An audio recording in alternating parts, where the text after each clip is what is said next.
नमस्कार, BTV news में स्वागत है आपका। आइए खबरों की शुरुआत करें, उससे पहले नजर डालते हैं हेडलाइंस पर। सावन के छठवें सोमवार में भी शिव भक्ति में लीन रहे संस्कारधानी वासी। नगर के शिवालयों में महादेव का पूजन करने भक्तों का लगा रहा तांता। जबलपुर रेलवे स्टेशन में विभाजन की विभीषिका विषय पर आयोजित हुई चित्र प्रदर्शनी। चित्रों में विभाजन की पीड़ा की गई बयां। और जंगली जानवरों को मारने रखे जा रहे विस्फोटक पदार्थों से घायल हो रहे गौवंश। गोसलपुर में लगातार सामने आ रही घटनाएं। गौ सेवकों ने दोषियों पर कार्रवाई करने की मांग की। श्रावण मास के छठवें सोमवार पर नगर के शिवालयों में भक्तिभाव से भोलेनाथ की उपासना की गई। इस अवसर पर मदन महल रोड स्थित लगभग 100 वर्ष पुराने शिव मंदिर में भी हर हर महादेव के जयकारे गूंजे और साधकों ने महादेव का जलाभिषेक कर मंगल कामना की। सावन मास के छठवें सोमवार को संस्कारधानी शिवमय नजर आई। शहर के प्राचीन एवं सिद्ध मंदिरों में भक्तों की भीड़ लगी रही। वहीं मदन महल रोड स्थित लगभग 100 वर्ष पुराने मंदिर में भी सुबह से ही महादेव की उपासना के लिए बड़ी संख्या में लोग पहुंचे और भगवान शंकर का जलाभिषेक कर उनको फूल, बेलपत्री, धतूरा चढ़ाकर भोग अर्पित किया।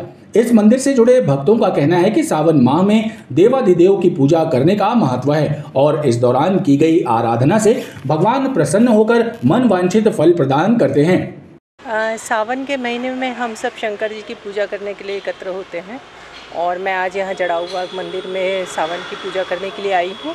शंकर जी के अभिषेक करने के लिए दुग्ध, दही और फल, फूल, मेवा, मिठाई, इन सब चीज़ों की ज़रूरत होती है। उनको श्रृंगार का सामान चढ़ाया जाता है। साथ ही हम सब अपनी मनोकामना पूर्ति के लिए भगवान शंकर जी की आराधना करते हैं। उनकी आरती सब सम्मिलित स्वरों में करते हैं तो बहुत आनंद आता है। सावन सोमवार चल रहा है। इस बार सावन सोमवार 2 महीने का रहा। तमाम शहर में इस समय भोग भंडारे, शिव जी की प्रार्थना चल रही है। लोग बाग बहुत उससे कहीं गम्मत हो रही है, कहीं अभिषेक हो रहा है। शिव के लिए सभी लोग परेशान कि भैया शिव हमको किसी तरीके, क्योंकि ये इन दिनों में यदि हम शिव की पूजन करते हैं हमसे बहुत जल्दी प्रसन्न हो जाते हैं। शिव जी को प्रसन्न करना इसलिए भी जरूरी है। वही सत्य है, वही शिव है। शिव में आनंद है, शांति है, चेतना का वास है। शिवालयों में हर हर महादेव के जयकारे गूंजते रहे। कांग्रेस कार्यकर्ताओं ने पत्रकार वार्ता में पत्रकारों से चर्चा करते हुए आरोप लगाया कि प्रदेश की भाजपा सरकार 50% कमीशन के आरोपों से बौखला गई है, इसलिए कांग्रेस नेताओं पर एफआईआर दर्ज कराई जा रही है। कांग्रेस कार्यकर्ताओं ने कहा, प्रदेश की भाजपा सरकार 50% कमीशन के आरोपों से बौखला गई है, इसलिए कांग्रेस की राष्ट्रीय महासचिव प्रियंका गांधी और पूर्व मुख्यमंत्री कमलनाथ सहित कई नेताओं पर एफआईआर दर्ज कराई जा रही है। भाजपा की बौखलाहट बता रही है कि आरोपों में सत्यता है। आज जिस प्रकार से मध्य प्रदेश में घोटालों की सरकार चल रही है, मध्य प्रदेश में हर टेबल का कमीशन फिक्स है, 50% कमीशन की बात सामने आ चुकी है और जनता इस बात को समझ चुकी है कि मध्य प्रदेश में चाहे व्यापम का घोटाला हो, रेमडेसिविर का घोटाला हो, पोषक आहार का घोटाला हो, यूरिया का घोटाला हो, हर घोटाले में मध्य प्रदेश की सरकार का सीधा सीधा हस्तक्षेप है। हमारी जो राष्ट्रीय महासचिव हैं प्रियंका गांधी, हमारे पूर्व मुख्यमंत्री आदरणीय कमलनाथ जी के ऊपर और अरुण यादव जी के ऊपर जो एफआईआर दर्ज कराई उसके विरोध में ये आज प्रेस वार्ता रखी गई है। जिस तरह दिन पर दिन आप देख रहे हैं, प्रदेश में हो चाहे देश में हो, महिलाओं पर अत्याचार हो रहे हैं, घोटाले हो रहे हैं। ये सारी, चाहे बच्चों के पोषण के लिए हो, इन सब घोटालों के विरोध में आज हम लोगों ने ये प्रेस वार्ता करी है। कांग्रेस कार्यकर्ताओं ने बताया कि एक ठेकेदार ने हाईकोर्ट के मुख्य न्यायाधीश को पत्र लिखकर बताया कि 50% कमीशन की मांग होती है। ठेकेदार ने फरियाद कर न्याय की गुहार लगाई है। कांग्रेस ने अपने ट्विटर अकाउंट पर इस पत्र को दर्शाया है। तब से राजनीति में हड़कंप मचा है। उत्कल यादव समाज समिति की अहम बैठक टाउन हॉल में संपन्न हुई, जिसमें समाज की अगली गतिविधियों के साथ ही जन्माष्टमी पर्व पर निकलने वाली शोभा यात्रा के विषय पर भी चर्चा की गई। टाउन हॉल में आयोजित हुई उत्कल यादव समाज की बैठक में राष्ट्रवीर दुर्गादास राठौर की जयंती मनाई गई और उनकी वीरता को नमन किया गया।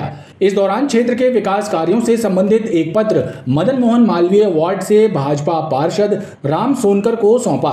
बैठक में भाजपा पिछड़ा वर्ग मोर्चा के प्रदेश कार्यकारिणी सदस्य अवधेश यादव ने उत्कल समाज की गतिविधियों की जानकारी दी। समिति के सदस्य लोगों ने एक प्रस्ताव दिया था और उस प्रस्ताव को उन्होंने तहे दिल से अपना प्रस्ताव समझते हुए समाज के हित के लिए आज हमारे समाज में जो एक एंट्री गेट के लिए प्रस्ताव दिया था, तो आदरणीय पार्षद महोदय जी ने उस प्रस्ताव को स्वीकार करते हुए समर्पण भाव से अतिशीघ्र एंट्री गेट बनाने के लिए अधिकारियों को निर्देश दिया और उस निर्देश के परिपालन में नगर निगम के अधिकारी मौके स्थल का मुआयना किए हैं और संभवतः शीघ्र ही ये महीना 2 महीने के अंतराल में हमारा एंट्री गेट बहुत ही अतिशीघ्र बनेगा। हम हृदय से हमारे समाज समिति की ओर से आदरणीय पार्षद महोदय जी विवेक राम सोनकर जी को इस पुनीत कार्य के लिए साधुवाद करते हैं, वंदन करते हैं, अभिनंदन करते हैं।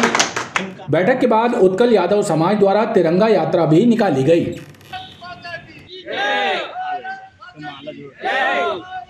पश्चिम मध्य रेलवे में भी 14 अगस्त को विभाजन की विभीषिका दिवस के रूप में मनाया गया। इस अवसर पर विभाजन के समय की पीड़ा को चित्रों के माध्यम से जबलपुर रेलवे स्टेशन पर प्रदर्शित किया गया। चित्र प्रदर्शनी के शुभारंभ के बाद तिरंगा यात्रा भी निकाली गई। विभाजन की विभीषिका विषय पर जबलपुर रेलवे स्टेशन में चित्र प्रदर्शनी का शुभारंभ हुआ।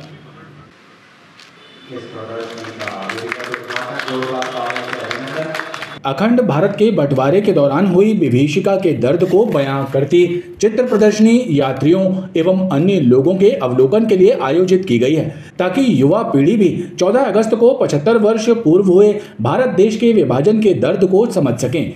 इस घटना में रेलवे विभाग की भूमिका भी अहम थी, क्योंकि यात्रियों को लाने के लिए दंगों के बीच भी रेलकर्मी अपनी जान की परवाह किए बिना ड्यूटी में जुटे हुए थे। आज विभाजन की विभीषिका की स्मृति में हम लोग 14 अगस्त को ये कार्यक्रम मना रहे हैं और ये इसलिए कि हमारी आज़ादी जो हमने प्राप्त की है उसके संबंध में बहुत कटु यादें रही हैं, बहुत मुश्किल से प्राप्त हुई है। तो जो उस समय परिस्थितियां थी हम लोग उसको एक प्रदर्शनी के माध्यम से इसको दिखा रहे हैं, ताकि यात्री जो रेलवे स्टेशन पर आ रहे हैं और स्टाफ जो हम लोग सभी देखें कि कितने बड़े योगदान के बाद ये आज़ादी हमें मिली है और इसके पीछे सब अच्छा नहीं है, बहुत सारी ऐसी यादें, कड़वी यादें जुड़ी हुई हैं जो हमें जाननी चाहिए, हमारी अगली पीढ़ी को जाननी चाहिए कि इसको कैसे संजो के रखें। बहुत ही अच्छी नदी पर था और जब ये खराब हवाएं चलनी शुरू हुई तो दादी बताती थी कि हमारे दादाजी के बहुत सारे मुस्लिम फ्रेंड्स भी थे। इस बात की ये हिंदू मुस्लिम की विभाजन होने बात थी, राजनीतिक बात थी। ये फूल का भी था जो अंग्रेज लोग जाते चले गए थे। तो मेरे दादाजी जो भी एक सिख परिवार से बिलोंग करते थे, दादाजी थे, उनको ये कई सारे मुस्लिम लोग ऐसा फीडबैक देते थे कि दादाजी तुम्हारे घर के ऊपर कई गलत लोगों की निगाहें हैं, तो अपने परिवार की हिफाजत के बारे में सोचो। ऐसा फीडबैक मेरे दादाजी को दिया। तो दादाजी जब कारोबार के संबंध में बाहर जाते थे, हमेशा दादी को हिदायत दी करके जाते थे कि यदि किसी में माहौल खराब होगा तो उन्होंने क्या करना है, बच्चों को लेकर के अमृतसर में किस स्थान पर पहुँच जाना है। उनको पता था कि अगर हवा खराब होगी, दंगे बराबर होंगे तो वो विभाजन के लिए ही होंगे। तो अमृतसर उनको ये बात पक्के तौर पर भारत में रहेगा। चित्र प्रदर्शनी के शुभारंभ के बाद रेल सौरभ कॉलोनी से तिरंगा यात्रा भी निकाली गई। एक मॉर्निंग में आज पश्चिम मध्य रेलवे और के द्वारा रेल सौरभ में एक रैली का अरेंजमेंट किया गया था, जिसमें बच्चों से लेकर सभी स्टाफ, अधिकारी, उनके परिवार के लोग शामिल हुए। इसका उद्देश्य था कि लोगों में उत्साह पैदा हो, एक चेतना पैदा हो जो कि स्वतंत्रता दिवस के संबंध में उनको अच्छी अनुभूति प्रदान करें। जगह देख लो, वहाँ बीच में ब्लैंक है, वहाँ खड़ी हो जाओ।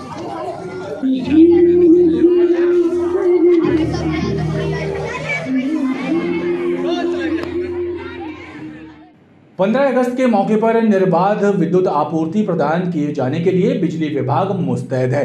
अधीक्षण यंत्री के अनुसार सभी कार्यक्रम स्थलों पर 18 टीमें तैनात की गई हैं। स्वतंत्रता दिवस पर शहर में निर्बाध रूप से विद्युत आपूर्ति हो सके, इसके लिए सिटी सर्किल के अधिकारी कर्मचारियों को निर्देश दिए गए हैं कि मुख्य समारोह सहित अन्य कार्यक्रम स्थलों पर मुस्तैदी से कार्य करें ताकि विद्युत सप्लाई प्रभावित ना हो। इसके लिए 18 टीमों का गठन किया गया है। 15 अगस्त के राष्ट्रीय पर्व पर हम लोगों ने पूरे जिले में अनवरत विद्युत व्यवस्था प्रदान करने के लिए लगभग 18 गैंग्स स्पॉट पे डिप्यूट कर रहे हैं और उसमें मुख्य रूप से जो परेड स्थल है, पुलिस ग्राउंड में वहाँ पर एवं जिले में जो अन्य जगह मुख्य कार्यक्रम आयोजित हो रहे हैं वह हर जगह हमारे यहाँ की गैंग स्पॉट पर रहेगी और ये सुनिश्चित किया जाएगा कि अनइंटरप्टेड सप्लाई पूरे 15 अगस्त को प्रदान की जाएगी। अधीक्षण यंत्री के अनुसार दिन और रात की पारी में मैदानी अमला सक्रिय है एवं किसी भी प्रकार की समस्या आने पर तत्काल सुधार कार्य किया जाएगा। गोसलपुर थाना क्षेत्र में विस्फोटक पदार्थ से गौवंश के घायल होने की घटनाएं लगातार सामने आ रही हैं। घायल गायों को उपचार के लिए वेटनरी हॉस्पिटल लाया गया। गौ सेवकों ने बताया कि जंगली जानवरों को मारने के लिए रखे गए विस्फोटक पदार्थों का शिकार गौवंश हो रहा है। दोषियों पर कार्रवाई होना चाहिए। गोसलपुर क्षेत्र में जैन समाज द्वारा संचालित गौशाला के कुछ कार्यकर्ता घायल गायों को लेकर वेटनरी हॉस्पिटल पहुंचे। इन्होंने बताया कि जंगली जानवरों को मारने के लिए गांव वाले आटे में विस्फोटक रखते हैं, जिसका शिकार गौवंश हो रहा है। पुलिस कार्रवाई तक नहीं कर रही है। दोषियों पर कार्रवाई होना चाहिए। भैया ये जो घटनाएं जो घट रही हैं गोसलपुर के आसपास की गाँवों में सुअर मार बम रख रहे हैं ये लोग। ये जंगली जानवरों को पकड़ने के हिसाब से रखते हैं और जो जंगली जानवरों के हिसाब से इसमें आटे में लपेट के ये बम को रखते हैं ये लोग, सुअर मार बम। तो जो आटे समझ के गाय खा लेती है तो गाय खाते ही उसके मुंह में फट जाता है बम। मुंह में बम फटने से इसकी इसके तो जो गाय आई इसके तो जबड़ा बस गया, कहीं अंदर जाता तो गले का पूरा नीचे का सेप तक बाहर आ जाता है कभी कभी घटनाओं में। अभी कल ही हुआ, कल की घटना। तो ये 3 दिन के अंदर 4थी घटना है और 2 घटनाएं हमारे डॉक्टर साहब के पास भी 2 दिन पहले आई थी जो वेटनरी कॉलेज में यहाँ पर हैं। तो इससे प्रशासन से और वहाँ के प्रशासन लोकल चौकी जो है ये IPS हैं जो उनके द्वारा अगर हमारे इस कार्य में सहयोग किया जाए लोकल थाने से गोसलपुर से तो हम लोगों को बहुत बड़ा सहयोग मिल जाएगा इस विषय में। ये शायद सुअर मार बम सुअरों के लिए लगाए जाते होंगे तो उसको ये खा लेते हैं। चारों साइड हरियाली रहती है तो हरियाली के कारण ये घुसते हैं जब पेड़ों के नीचे तो उसी के में खा लेते हैं ये। तो किसान लगा रहे कि कौन लगा अब ये इसका आइडिया नहीं, किसान लगा रहे कौन, किसान तो नहीं लगा सकते क्योंकि ये खेत में होता ही नहीं है। ये खेत में होता नहीं है, ये शिकार के लिए लगाते हैं इसको। पहले तो हम गौशाला ले गए अपनी गोसलपुर गौशाला विद्यासागर सेवाश्रम समिति, फिर सर्जरी क्रिटिकल केस होने के बाद इसको हम वेटनरी कॉलेज जबलपुर लेके आए हैं इसका ऑपरेशन कराने के लिए। गौ सेवकों का कहना है कि क्षेत्र में आधा दर्जन से ज्यादा घटनाएं हो चुकी हैं, जिसकी वजह से गौ प्रेमियों में आक्रोश व्याप्त है।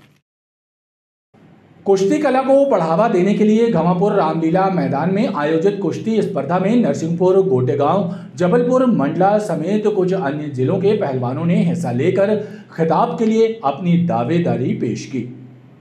घमापुर स्थित रामलीला मैदान में आयोजित कुश्ती प्रतियोगिता में लड़कों के साथ ही लड़कियों ने दंगल में उतरकर कुश्ती के दांव पेंच दिखाए और ये साबित कर दिया कि वो भी किसी से कम नहीं है। बहुत जानमानी की कुश्ती है। मंसूर भाई पधारे हुए हैं, उनका भी सम्मान किया जा रहा है। मंसूर भाई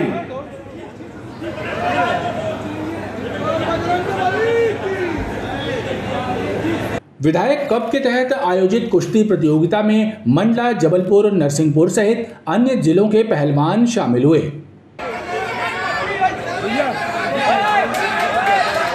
बात है कि इस क्षेत्र के लोकप्रिय विधायक ने इतनी अच्छी पहल करी है कि कुश्ती जो उन्होंने बहुत आगे लाया है। मैं उसके लिए उनकी पूरी फैमिली को और पूरे जिला कमेटी को बहुत बहुत धन्यवाद देता हूं कि बहुत शानदार कुश्ती प्रतियोगिता कराई और इतना से समृद्ध भवन बनाया गया। ये भी बहुत ही पहला उद्घाटन मैं कुश्ती के लिए हो रहा है। ये हमारे पहलवानी टीम के लिए, हम लोग के लिए बहुत गर्व की बात है कि विधायक जी ने इतना अच्छा कार्य किया। उनको बहुत बहुत बधाई देता हूँ। प्रतियोगिता के समापन पर विजेताओं को पुरस्कृत किया जाएगा। अंधमुख बाईपास के समीप एक अज्ञात व्यक्ति का शव मिलने से सनसनी फैल गई। मौके पर पहुंची धनवंतरी नगर पुलिस ने शव को पोस्टमार्टम के लिए भेजकर विवेचना शुरू कर दी है। पुलिस के अनुसार संभवतः बीमारी की वजह से व्यक्ति की मौत हुई है।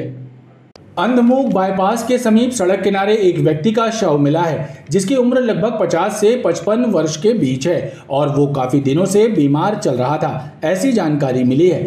फिलहाल उसकी शिनाख्त नहीं हुई है। मृतक की पहचान के प्रयास किए जा रहे हैं। एक अज्ञात व्यक्ति का शव है, करीब 50 से 55 वर्ष उम्र का प्रतीत हो रहा है। अंधमुख बाईपास के पास जो है वहाँ पे मिला है और वो बैठे हुए अवस्था में ही उसकी मृत्यु हो गई थी। जो मृग पंचनामा कार्यवाही के दौरान देखने पर उसके शरीर में जो है पैर का जो हिस्सा है वो काफ़ी दिनों से बीमारी के हालत में जो होने के कारण गलन की स्थिति में पहुंच गया था, तो उसका ही पंचनामा कार्यवाही करके और पीएम के लिए भेज दिया गया है। एक दिन अभी उसके शव को जो पहचान के लिए रखा गया है, फिर पीएम उपरांत जो है उसका कफन दफन कर दिया जाएगा। पुलिस ने मर्ग कायम कर विवेचना शुरू कर दी है। खबरों का ये क्रम लगातार जारी है। आप देखते रहिए BTV न्यूज़।